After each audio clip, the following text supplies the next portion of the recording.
Join Gator great Shane Matthews every weekday as he brings you all you need to know about your Florida Gators, including news, analysis, and opinions with some of the biggest names in sports. Find us on Spotify, Apple Podcasts, Google Podcasts, or wherever you listen to your favorite podcasts. Or watch us live at 8 a.m. on Facebook, YouTube, and Twitter.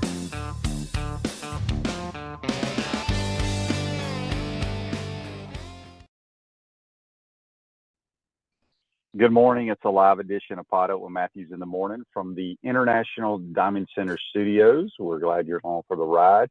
We'll just have JC here today.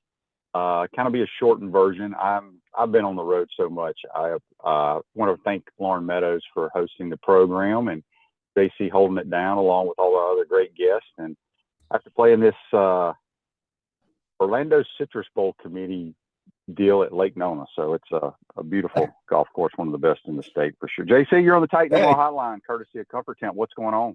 Oh man, a lot happening while you've been out trucking around America. Big weekend. It wasn't fun. I'll just tell you this. It wasn't fun trucking around America, JC. It's way too much work. I know that's not your thing. I totally understand that. But while you were gone, so last week, Lauren Meadows and I talked about the baseball. Well, let me start with the first thing that I think is more important, even though they're all important, and that is another SEC championship for JC Deacon men's Gator golf team. 17 SEC championships for the Gator men's golf team. This now on top of the women's golf team with Emily Glazer, who also won the SEC. Just such clutch performances out of Swanwick and Poulter and Kress yesterday in their matches. And Swanwick kind of finished it off against Texas A&M there. This is a freshman, and he is just so cool under pressure with the putter. And I just really feel like this team may have found something with the way they play in such clutch situations, beating Texas A&M, winning the SEC, again up at Sea Island, Georgia. That's where you should have gone to play golf. Forget about Lake Nona. You should have gone up at Sea Island. Well, I was scheduled to go, being a Gator golf on the booster board. I was scheduled to go up there for a week, but I had to actually go to work meetings, JC. But I watched a lot of that yesterday. You know what's crazy is the Gator men's golf is like ranked 8th in America. Yeah, with 5 or 6 SEC teams that are ranked ahead of them. So we were like the 5. I think we were the 5 seed there. But two SECs in the last 3 years with the national title is remarkable. Doing it on top of what the girls did. I mean, the girls also won. No, they didn't. They came in second. They came in second. No, well, okay. I really thought they beat South Carolina 3.5 to 1.5. Am I wrong about that? We'll have Tony or somebody correct us. But I think I might be right about 1,000% sure. You're 1,000% sure? Okay. I don't know how we can be so wrong about this. I thought the Gators won. The SEC girls won. But okay, we'll go with that. Somebody can look that up. Zach can look that up. But in the meantime, the women's lacrosse team are your Big 12 champs. Yeah, the Big 12 champs. That makes sense. Baseball takes 2 out of 3. They are back in the hunt. I want to get to that too. They have a series at South Carolina, then Texas, and there's one other series. And then softball plays game 3 tonight against LSU. It's 1-1 in that series. And then next weekend, the finale against the Oklahoma Sooners come to town, and then we start SEC tournament play there. So a lot going on right now.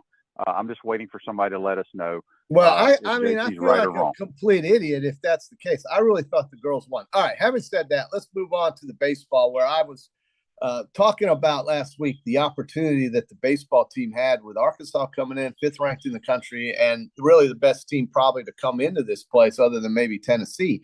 And this was their chance, coming off 2 series wins, to make it 3 series wins and to beat somebody out of the bottom quarter of the conference. And I'm, listen, I flat out said they have to win this series. And 9-5 winners yesterday, just such clutch pitching from Luke McNeely, and Ty Evans with a home run, great catch by Hayden Yost out in center field, some great hitting from Blake Sears and Luke Heyman. So, these are names that we've been waiting to hear from against teams of high quality, and they got it this weekend finally against Arkansas. And with 3 series to go, starting with a very beatable South Carolina team coming up, and then following that with Texas and Alabama, this team can play itself in to the postseason. 12 or 13 is the number in the SEC as far as I'm concerned, and I think it's achievable now because of what happened against Arkansas. I'm really happy about it, although I was the first guy saying I didn't think these guys are going to do it. And so they had to prove it. They have to show it. And they showed it this weekend with some really clutch hitting. It was great to see the ball flying around. This is a hitter's ballpark. We all know that. And it was great to see that. And then the pitching kept Arkansas down to the point where they could beat them 9-5 yesterday and 6-4 in the first game. So that was huge. And this is what we had to see before we could start saying, hey, man, this team's got a real opportunity to give us some postseason play, which was what we're accustomed to here in Gainesville. Yep. Electronics World Integration and Design Specialist for smart home automation and entertainment, a portable local installation service and support. Go check them out, electronicsworld.net. All right, JC, I just looked it up myself. Your 2024-2025 SEC women's golf champs are the Lady Gamecocks. They beat us. Okay, they beat Florida. Yeah. So I assumed that up 3.5, 1.5, they were going to win it, and I assumed wrong. Well, you need to update your app. I do. That is a great refresh point. It. I really feel bad about saying that. Now I really feel like a chump for saying that, but having it's all said good. That, they had a hell of a year. And now they move on to nationals. So, right, and that's the big prize. I agree. Okay, all right. But the men won, so 17 SECs. Yep. I do know that's a fact. Jesus. Yeah. All right. So we got a lot of questions here on Facebook and YouTube brought to you by Quality Plumbing. 31 M. Burr says, and do you think Shedeur Sanders was taken too late based solely on his ability? Look, I think for the 3 days of the draft, I think I probably saw maybe 5 minutes of it. I tried to check it on Twitter and things of that nature. Look, here's what I will say about this. I don't know. The NFL knows everything about every individual, right? I mean, they got so much research, data. And everybody needs to remember the National Football League general managers, whether you like your general manager, your president, your owner, all that, your head coach, they say they try to win games, right? Yep. It's a result-driven business. That's what they have to do. We want to win games. Yep. Apparently, nobody thought that he was worthy of a high-round pick to lead their franchise. Except Mel Kiper. Whether that's right or wrong, there have been many people out there that have, picking a quarterbacks is very difficult. Some have turned out great. The late ones, the Bradys, the Brock Purdy's, and then there have been a million busts. You don't really know. But I thought it was very interesting that he went that late. I think he's a pretty good player, but these guys watch more tape than I do. I just watch it on TV. Your thoughts? My thoughts are that I think there were some other things that got in his way. Apparently that he didn't interview well. Some folks didn't want the distraction with his dad, assuming that if they didn't win, well, here, your let me stop you right there, JC. Okay. I don't mean to interrupt you. I want you to keep with your point, but I've heard that too. Yeah. Let's not forget, Deion has a job.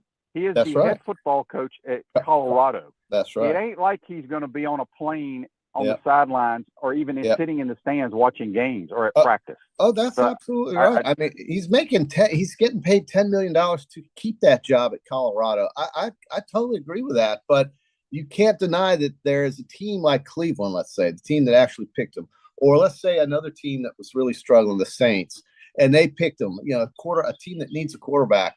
And then, you bring in Shedeur and he has a good day or he has a bad day or whatever the case may be, the team continues to struggle. With Shedeur Sanders signed on the roster, if that were to happen, then, the conversation then gets, well, maybe they need Deion to come in here and straighten things up. And some of these GMs and owners probably didn't want to deal with all the fanfare and all the distractions of a Deion Sanders. Atlanta certainly didn't want any part of it or, had no need for it with Penix now, but he's not always going to be healthy. And so all these teams passed on Deion's on Shedeur. And I just have a feeling from what I've heard and, in spite of what Mel Kiper kept saying, was that who couldn't have been more wrong about everything. The distractions that the Sanders name brings may have been just too much for some of these owners. I mean, the Seahawks took Jalen Milroe before Sanders. The stinking Browns took the kid out of Hawaii that played for Oregon. Dillon Gabriel. Yes, they took Dillon Gabriel before they took Shedeur. And listen, when they took Shedeur, nobody in that draft room was really all that excited. If you saw the video of Twitter, right, everybody was kind of just giving golf claps in the room. So nobody was excited about this kid. And it, took 5 rounds to get him out of the conversation because, good God, I was tired of hearing about it. So, we had so many other we had so many great kids being drafted. Yeah, I saw this thing on Twitter. I screenshot it because I wanted to bring it up today. It says, breaking news. Cleveland Browns quarterback Dillon Gabriel has entered the transfer portal. Right. Yeah, right. Yeah. He's played at 3 colleges, and I was surprised at that pick. No question about it. I was too. Yeah. He's an accurate passer. I just don't know if he can play in the league, but we'll see. That's what the Browns are trying to prove, I suppose. Stefanski knows that his day's got to be numbered unless they start turning things around. And obviously the owner did nobody any favors paying Deshaun Watson half of Lake Erie to be a Cleveland Brown. That's one of the worst transactions in the history of NFL football, as it turns out. May not have felt like that at the time, but I felt like at the time they signed him, it still was too much for a guy who had been sitting on his ass because he was in court for a year and a half. So this guy pays him $300 million. I mean, so really it's malpractice, mismanagement at its best in Cleveland. And, not quite as bad as the malpractice of podcasting by JC saying that the girls won the SEC. It's okay, JC. Well, okay. I don't like that kind of mistake. That's the kind of mistake that when I watch somebody on a podcast say that, I want to turn it off and throw it out. So that was bad. But well, hopefully our listeners won't turn it off. They'll give you a hard time. Okay. All right. For everybody that missed it, we've had a couple of people ask about undrafted free agents of the Gators. Let me give you just a recap real quick of if you missed it, like I missed a lot of the draft. Jim DK is the first Gator taken off the board in round 4 to the Tennessee Titans. Jason Marshall Jr. goes to the Dolphins. He's down from South Florida in the 5th round. Cam Jackson to the Panthers in the 5th round. Shamar James to the Cowboys, 5th round. Yeah. Graham Mertz to the Houston Texans, round 6. Jeremy Crawshaw, punter to the Broncos. Can you imagine how far he's going to punt the ball? He's going to have to he can't outkick his coverage down there in that altitude. Broncos. And then Triquez Bridges, who I think is a guy that can do a lot of things, went to the Chargers in round 7. Your undrafted free agents, this is what happened to me. Desmond Watson to the Bucks, Elijah Badger to the Chiefs, Brandon Crenshaw Dixon to the Titans, Jamarcus Weston to the Jets, Montreal Johnson to the Eagles. Out of the undrafted free agents, I think 2 have a very good opportunity to make the roster. That would be Elijah Badger and Montreal Johnson. I think Montreal is going to be a perfect fit with the Philadelphia Eagles. Yeah. No, I agree. And I liked if it's reported to be true, they gave Desmond Watson $20,000 to sign and a package for an annual salary of $50,000.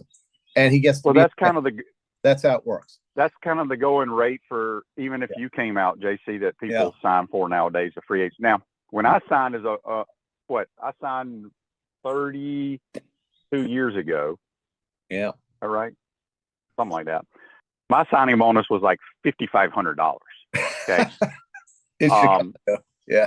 But it's kind of like that's kind of what they have like a set amount for your undrafted free agents that they give because they have to give you something to come to training camp and do all that stuff. So good for Des. Hopefully it works out. I just don't know. We'll see. But these guys, but just about when I started wondering about what was going on with Graham Mertz, they picked him in the 6th round, and coming off of 3 Gators going in the 5th round, that's kind of what I think we expected the later rounds for these guys. But whether you're in the 4th, 5th, or 6th, you're being invited in. So hopefully they can make the team, and we'll see what happens. I think DK with Tennessee, Tennessee's trying to find some offense out there. He's going to get a lot of looks, and as a 4th round pick to help Cam Ward out, you never know. That could be a real nice combination there in Tennessee. But it was good to see Graham because, he spent most of his last year here at Florida hurt. And to still get drafted shows you how highly thought of he is from NFL, management to be drafted. I mean, he didn't get to play half the season last year, so. But he had a large sample size, I think. Yeah, I did an interview with Scott Carter for the website about Graham this past week, and I didn't know if Graham would get drafted or not, but due to the injury. But I was like, this guy's going to last 8, 10. He's going to go the route that I went, because he's very smart, he's accurate, he's a great teammate, he can learn a playbook quickly, and you better do that if you want to hang around as a backup quarterback. Yeah. Well, and that coaching staff is secure in Houston, so there's not going to be any turnover. He's going to be able to get solid there, I think, and hopefully. I was trying to think. Staff is safe. Obviously, we know C.J. Stroud's their starter. Is the kid that was from Stanford that they drafted, I think, the same year? I can't remember his name. I wonder if he's still on their roster. I need to look and see, but Toby on Facebook Live, brought to you by Mel Loss, says, Shane, were you shocked that Montreal and Elijah never got drafted? Maybe late. Look, the NFL draft, we all look at these players and they play for us and we think they're good players, and they are. But you never know what a scout or a coach is looking for, and they find these diamonds in the rough from these schools that you've never seen, right? Yeah. It's just it's quite amazing when you think about it. Let's get to this day in sports, brought to you by Campus USA Credit Union. Put some star power to work in your financial life. Campus USA Credit Union. 2007, JC, one of your favorite quarterbacks from the LSU Tigers was picked first by the Oakland Raiders. Jamarcus Russell. Yeah, Jamarcus. Yeah. That was another one. That didn't work out very well, did it? No, and that was, again, another one of Mel Kiper's beauties. That guy. So, no, Jamarcus didn't, but he got some money for it. And got a lot of money. Yeah. So, this is the thing. I just love the emotion on these kids when they were running through the halls, patting the team logo on the wall there as they were about to come out and hug. I mean, the hugs these guys give the commissioner. Dear God, commissioner might need to go to a chiropractor with some of these big boys coming in there and hugging them the way they do. But again, it just the miracle of the draft to me, QB, is of course all the joy and wonder of these kids' new lives coming out. But to basically be one of 125,000 people to stand there in 10-minute intervals and watch these players come out to hug a commissioner who are going to play for the team other than Green Bay it's one of the most amazing things I've ever seen.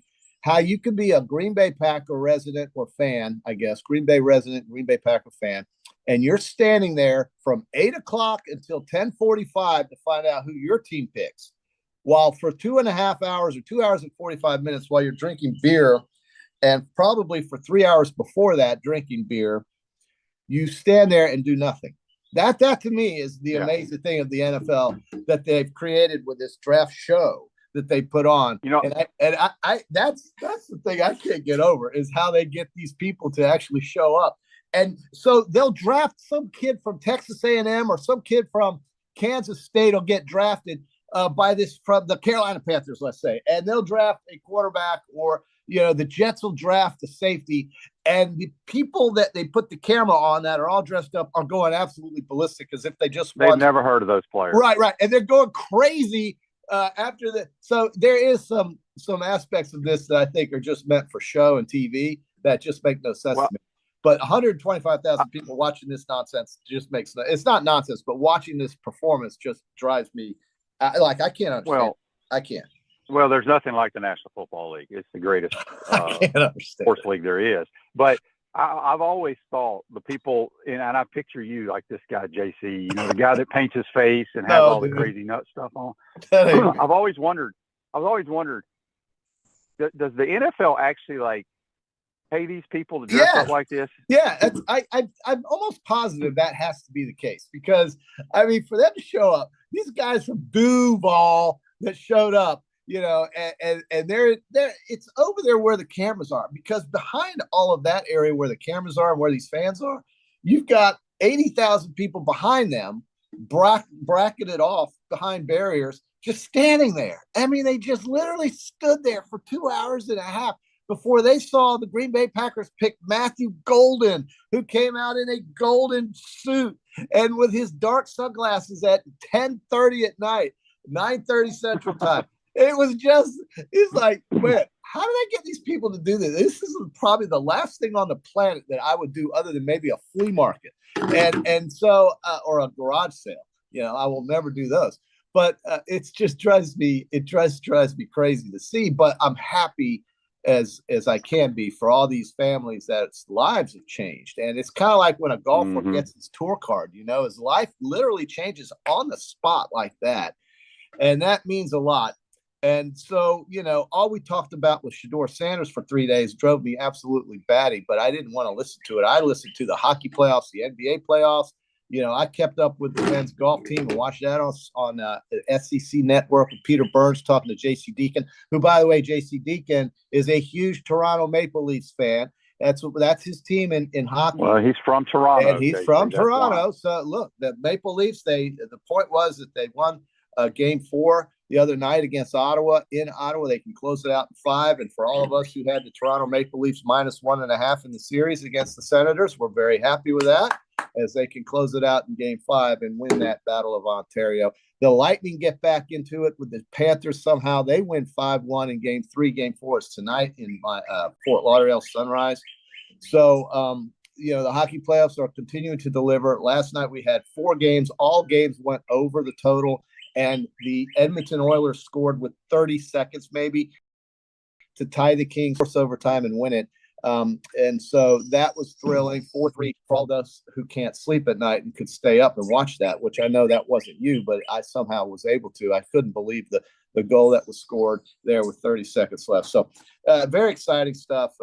Much more so, I think, than the NBA playoffs at this point, but that'll get better too. There are many car washes in Gainesville, but only one Gallo Car Wash, locally owned by UF alum, and the only car wash that provides NIL opportunities to Gator athletes. Locations on Northwest 13th Street, Southwest Williston Road, and coming soon to Jonesville. Speaking of the NBA playoffs, JC's Peachland Dental picks for the series ain't going real well that I checked this morning. The Detroit Pistons are down 3-1, JC. The Houston Rockets are struggling, and your Lakers are getting clobbered by the T-Wolves. I wouldn't Other say than that, any of these your teams Peachland Dental picks are great. Well, nobody's getting clobbered. First of all, the Lakers lost by 3 after winning the entire game. Well, they're down 3-1 now. They absolutely are, but I think I also liked the Pacers. The Knicks won by a point yesterday. Won 2 games in Detroit. Very close games, but credit to the Knicks. So yeah, the NBA first round isn't really going the way I saw it, but as far as the NHL is, I'm pretty on top of that. Colorado tied it up with Dallas. We had St. Louis tying up their series with Winnipeg, and the Hurricanes, of course, no problem. The Capitals over Montreal right now, 3-1. So I liked those teams, and I also think Edmonton was the team I picked to beat the Kings. That's 2-2 now, going back to LA. So it's early. These series aren't done yet, but yeah, the Pistons I thought would give us at least 2 wins in that series. Looks like they're going to go out in 5 because the next game is in Madison Square Garden. I don't think they're going to beat the Knicks there. Very disappointed in the way those 2 games went in Detroit, so that was surprising to me. Houston had Golden State the whole night, but of course Golden State comes back at the end and wins the game. That game 4 is tonight as well at 10 o'clock. Miami and Cleveland will wrap up their series. Cleveland will sweep them. They're playing Miami tonight at 7:30. I don't see that game that series going to 5. That'll be over tonight. On the YouTube, brought to you by Quality Plumbing, Frankie says, how much do you think Mertz got? Well, you will know once he signs his contract. He was drafted in the 6th round, so they're usually slotted. They'll announce what he gets for his signing bonus, and he'll be making probably minimum salary, being a late-round pick. I'm going to go out on a limb right now, JC. Yeah. And I'll probably stand by this. I mean, I'm wrong a lot. I think he will make less than he made being the quarterback for the Gators. I think you're 100% right about that. But he has an opportunity to continue doing that for his. Correct. And then once you get your 3 years, three games, you get vested, and all that stuff starts piling up. But these late round picks that are coming from major college programs are going to be making less than they were in college. Yeah, that's how it's gone, isn't it? It's kind of crazy. But in college, you are limited to how many years you can play. In the NFL, you can play until you can not play. So, I think what did you think about QB? What did you think about what Jacksonville did with the very young GM coming in there? Gladstone, I think is his name. And I mean, young guy in his 30s, but making a bold move, trading up 3 spots to get Travis Hunter. Did you like that? Because we didn't hear from you about the draft the night after. I did. I was actually in Jacksonville the night all that went down, and people loved it. I think Travis Hunter's a very good football player. I think he gives you opportunity to play both ways. I think I'm anxious to see how Jacksonville uses him. But look, this is a team that has been struggling, right? Yes. I think this is something, as you just stated, that they never do. I don't know if it was the new young guy, if Boselli had a lot to do with it. But Travis Hunter is a heck of a football player. Yeah. And I think it definitely, you're a season ticket holder. I am. I think. Are you excited about it? Not at first I thought, wow, they gave up a second, a fourth, and a fifth. But then I thought, who cares about the fourth or fifth? They got to get players. Yeah, who cares? Right. I look at this.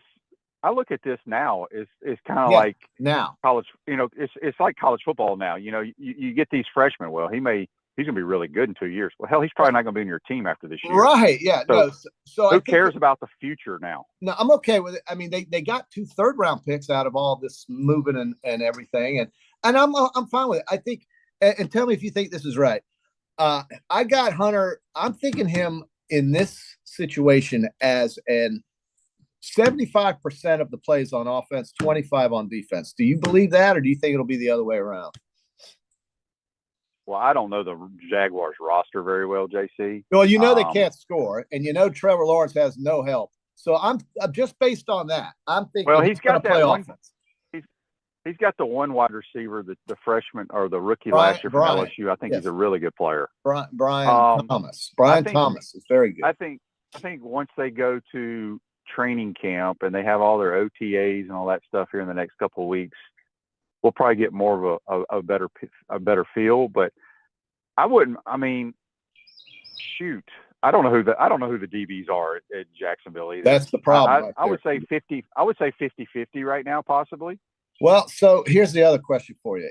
If he's going to play both sides, but I think there's absolutely zero chance he's playing 110 to 120 snaps for 17 weeks in the NFL. No.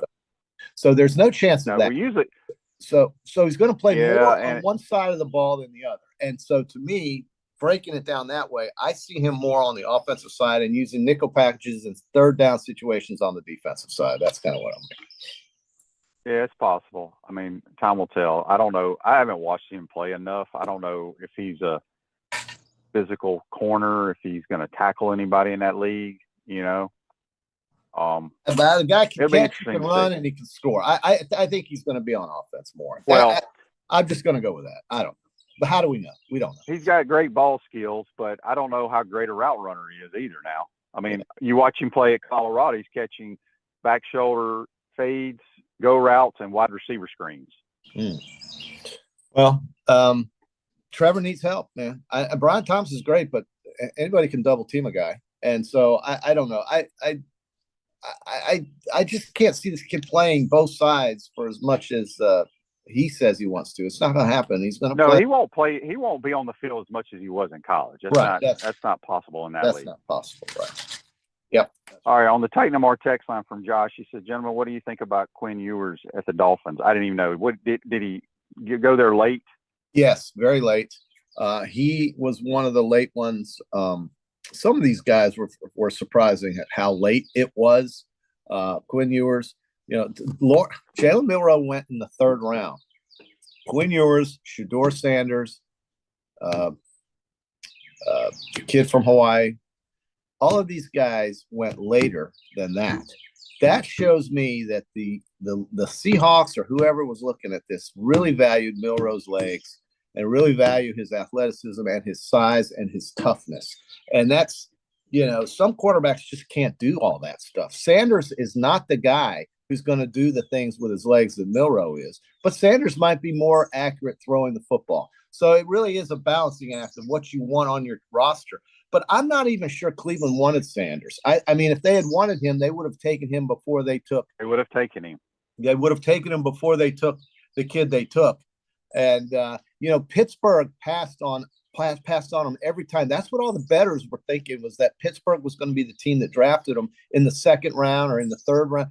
Pittsburgh didn't want him. Pittsburgh's got Aaron Rodgers coming in. That's just basically been proven now. Okay, we know that the Steelers are going with Aaron Rodgers. That's going to happen. So the draft showed me that. So as far as the Steelers are concerned, one of the best, most popular franchises in the NFL. So I'm surprised that some of these quarterbacks sitting as long as they did and not getting drafted. I was happy for Jackson Dart. I think the Giants did themselves a lot of favors with some of the guys they picked up. I thought Abdul Carter was a great pick for the Giants, and I think Jackson Dart is going to be very serviceable and very important to that team if Brian Dable is there or not, regardless of who's coaching. I don't know if Dable's going to survive after next season. He may or he may not, but he was the guy who picked Jackson Dart, basically. So that kid is going to New York, and he's got Malik Neighbors to throw the ball to, perhaps, and some other guys. So I thought the Giants were one of the winners of the draft. We got a text here on the Titan Mart text line from Jimmy. He says, Shane and JC, what do y'all think about the Colts? Do you think Anthony Richardson's in trouble? JC, you got to refresh me. Did they take a quarterback? No, I don't know. I can't remember all this QB. The show was 4 hours long.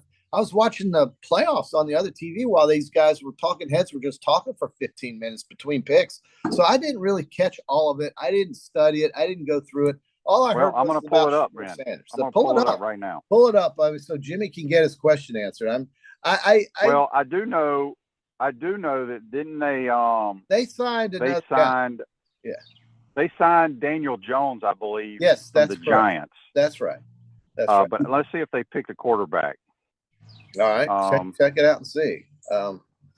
I can't remember what everybody picked. They drafted the big tight end first round from Penn State. Tyler Warner. They took Riley Leonard. They took Riley Leonard. Okay.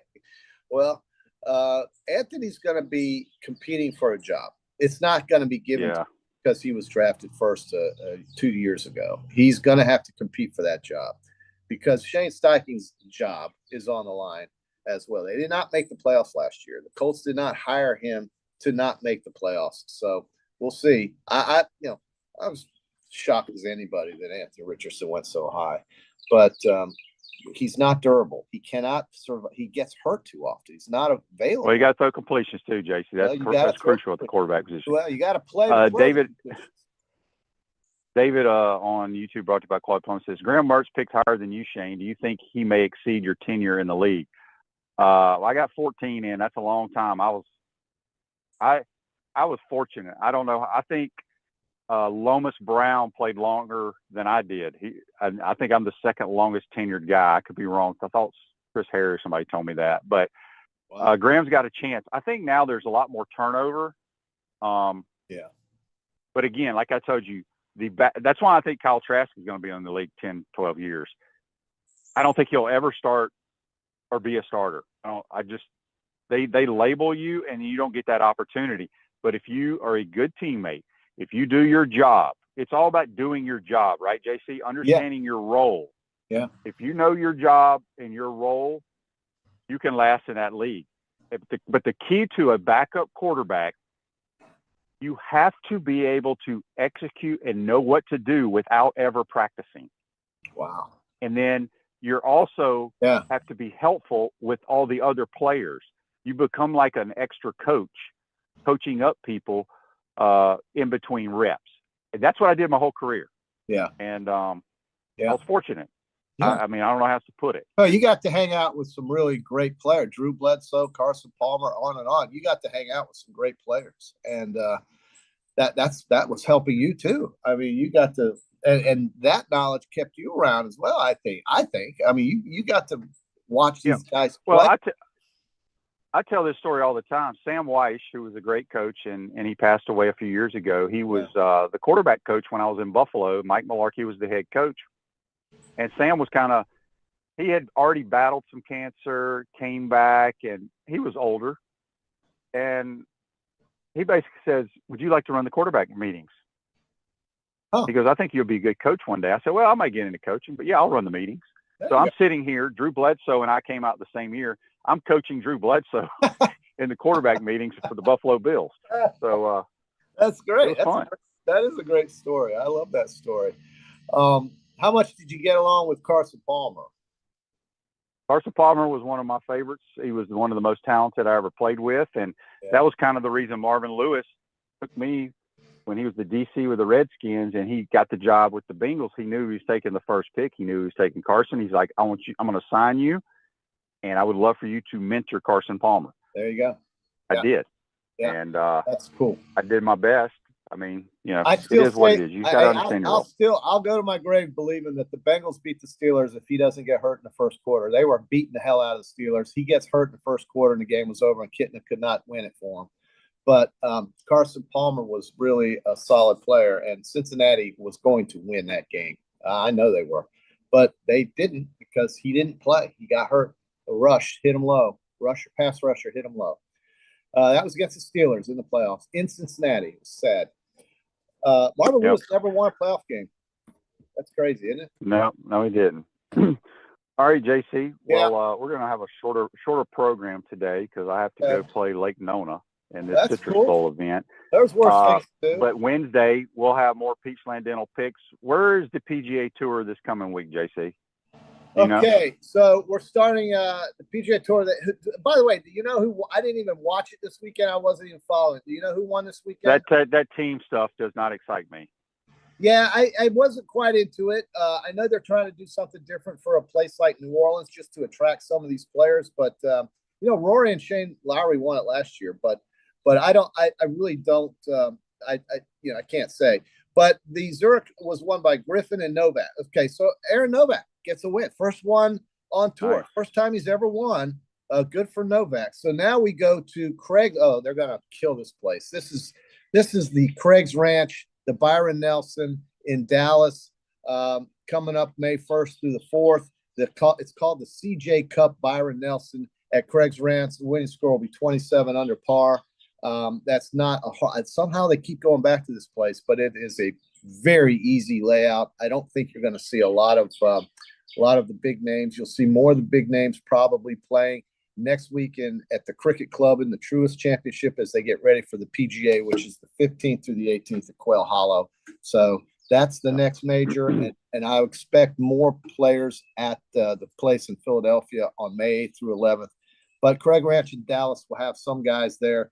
But that's a course they'll light up. It's not a hard course.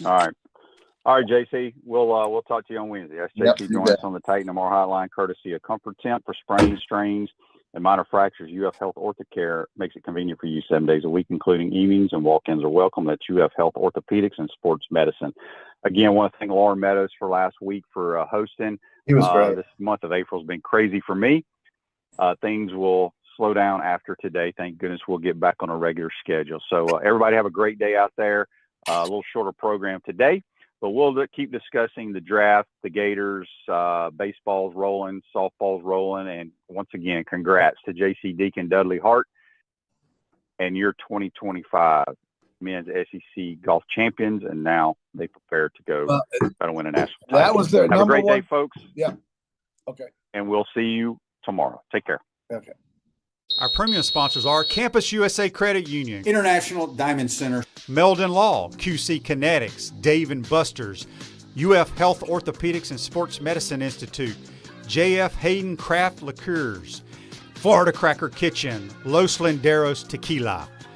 Gridiron sponsors are Baker Sporting Goods, Comfort Temp, Electronics World, Florida Victorious, Gallo Car Wash, Miapa Latin Cafe, Peachland Dental, Quality Plumbing, Ruse Ogre State Farm, Silverback Concrete, 84 Lumber, Big Mills Cheesesteak, Celebrate Primary Care, Dowling Signs, Gator Bait Media, Gator Dominoes, Ironwood Golf Course, Okido America, Tropical Smoothie Cafe, UF Bookstores, Nest and Wow, MG&A Wealth Management.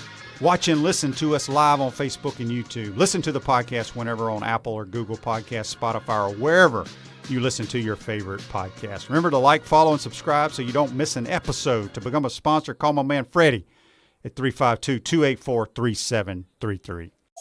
What's up, everyone? I'm Mike Pouncey, and this is my twin brother Marquise Pouncey, and this is Life After Football. Let's go.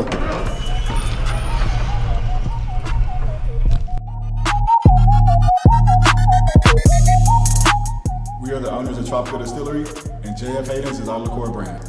We have 5 different flavors: a mango, a lychee, an espresso, citrus, and key lime pie. We pride ourselves on not only being a Florida-made brand, but also a cocktail solution. With that being said, cheers, and go Gators.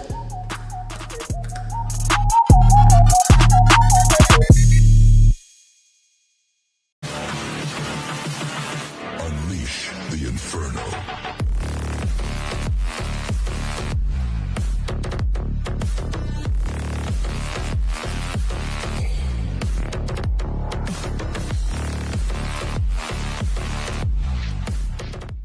Hi there, this is Coach Steve Spurrier, and I want to let you know that by popular demand, Spurrier's Gridiron Grill's delicious brunch is now served in a premium buffet.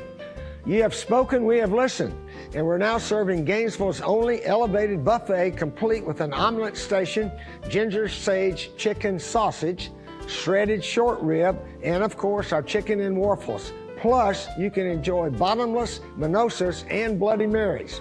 So join us every Saturday and Sunday from 11 to 3 for the best brunch in town.